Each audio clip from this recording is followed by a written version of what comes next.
Seorang pejabat senior Israel mengatakan secara terbuka kepada saluran Amerika ABC pada Jumat 15 Maret 2024 jika tentara Israel atau IDF kini mengalami krisis amunisi dan persenjataan.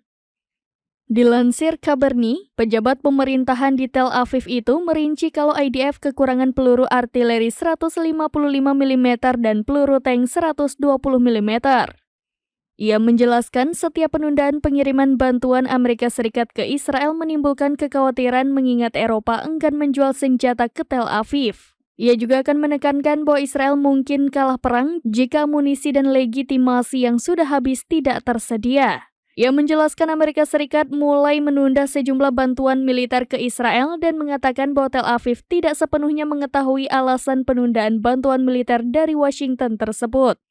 Namun begitu, sang pejabat senior di pemerintahan Benjamin Netanyahu ini yakin rasa frustasi Amerika Serikat terhadap langkah-langkah Netanyahu terhadap perang Israel di Gaza menjadi salah satu alasannya.